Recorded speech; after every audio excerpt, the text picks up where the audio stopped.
Magandang hapon po sa inyong lahat at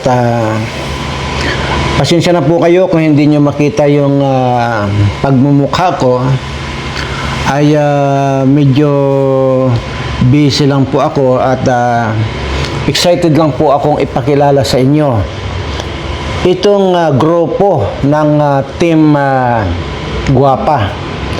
At hindi lamang po yung grupo ng Team Guapa ang aking ipapakilala, yun na rin pong mga miyembro nito. At talagang pong masasabi ko na kahindik-hindik. Pag inyo pong makita, ay masasabi nyong talagang napakahusay gumawa ng team itong si Dr. Bayag.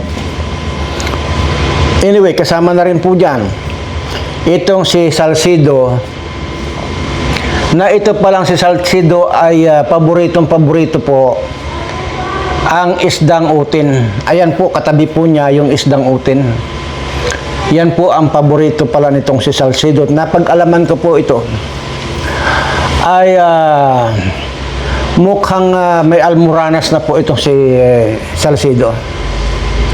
So ayan, sana po ay maintindihan ninyo kung bakit hindi ninyo ako nakikita at hindi po kasi ako nakapag-prepare. Unang-una, ang dami ko pong mga ginagawa. Katunayan, sabi ko nga po, habang may ginagawa ako, ay gumagawa po ako ng video para lang po maibigay ko sa inyo yung balitang makakaganda sa inyong pakiramdam. Dahil oras po na pinapanood ninyo ang bidyong ito, na nakikita po ninyo itong mga membro ng Team Guapa sa pangunguna nitong si Chairman Bayag, na si Dr. Bayag, aba ay talaga namang hindi matatawaran yung inyong kasiyahan. At dito masasabi ninyo, kagaya nitong si Salcido na ito, dito nyo na makikilala at malalaman nyo na rin po kung anong isda ang paborito nito. Ayan po, yan pong isda na yan ang paborito ni Salcido. Ito naman pong red seine ay nakakaawa po dahil ito po ay mukhang bibigay na po ang atay nito at saka kidney nito, dahil kung lumaklak pala ito ng alak ay talagang 24 hours. Kaya tingnan nyo naman, nagmamanifest po sa kanyang mukha yung pagkasira ng kanyang kidney. Ayan.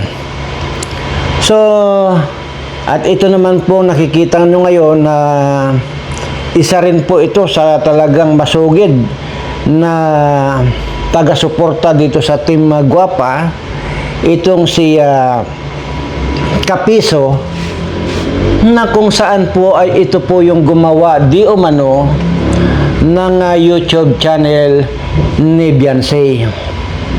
Ayan, at talagang kakaiba po itong mga taong ito. Ang katalino po nitong mga taong ito. At sabi ko nga ay kung hindi ba naman matalino itong si Kapiso na ito, ay na makakagawa ba ng YouTube channel yan ni Beyonce? Di ba? Ganun lamang po yan. Pero ito pong si Kapiso ay may kakaiba po rito kay Kapiso. Dahil nag-research po ako, ay ito po palang na ito, si Kapiso ay noong mga unang tao, diyan po niya nakuha yung DNA nitong si Kapiso. Kasi yung mga unang tao po na yung pong mga nakatira sa kuweba, ay ngipin po ang ginagamit nila para makapagbutas sila ng yung kuweba na pwede nilang gawing tulugan. So ito po yung may lahi po pala yan na na talagang very powerful itong si Kapiso. Kaya nakakatakot po na huwag po kayong dumikit dyan dahil yan po ay pag oras po na sinakmal kayo niyan, tiyak wala pong hindi po kayo mababalian dyan, kundi talagang durog-durog ang buto ninyo pag kayo ay nasalik or nasakmal nitong si Kapiso. Ayan. So dito po kay Salcido, maliban po sa pagiging mukhang bayag ito, nakagaya ng mukha ni Dr. Bayag, ay kwan po ito pala. Tawag dito, isa pong kwan pala ito, isang darna. At yun na nga. At parang mukhang solve na solve yung kaya nagka-almoranas po pala yan dahil nga ay hindi natin alam kung patula ba or pipino ba or upo. Yung upo po, yung ginugulay na upo, baka po ganun kalalaki yung mga inuupuan itong si Salcido na ito. Kaya po siguro kwan ito yung may almoranas na. Ganun pa man mga kababayan, ay suportahan po natin yung mga katangahan nitong mga taong ito. Dahil kung hindi po natin susuportahan ito, wala na pong mangbabas, wala na pong mag-iintriga dito kina Kuya Bal. Di ba? At yun po ang hindi ko maintindihan. Dahil wala namang ginagawang masama itong certain Kuya Bal, ay panay-panay ang batikos nitong mga animal na ito. So hindi ko po talaga maintindihan, palibasa siguro maaari pong itong mga utak nito ay baka po mga lusaw na ang mga utak nito. Lalo na kay Salcido, kasi unang-una pagka ikaw ay tinitira sa puwet, ay malulusaw po utak mo. Dito po kay Dr. Wakwak at Dr. Bayag, which is the same person po yan, kapag ka po masyado kang yung tipong wala ka nang ginawa sa sarili mo kundi humigop ng humigop, na pinapadaan mo sa ilong ang paghigop, ay pandin po yan masama. Kaya po ganyan din po, lusaw na rin po ang utak dyan.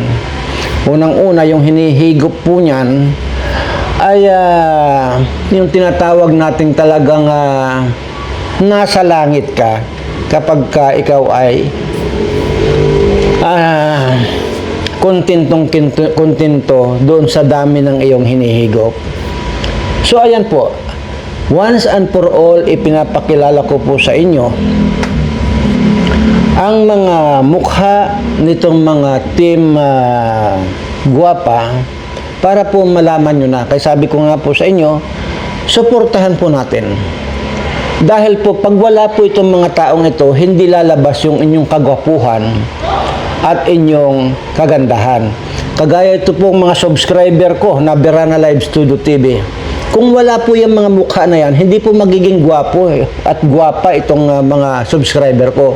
So, mas maganda po talagang manatili sila na ganyan ng mga itsura ninyo. So, lalabas talagang mga gwapo at gwapa, magaganda itong mga subscriber ko. So, pasalamatan na rin po natin yung kanyang mga itsura nila dahil sila po ang nag-highlight ng mga kagandahang lalaki at kagandahang babae ninyo dito sa Berana Live Studio TV.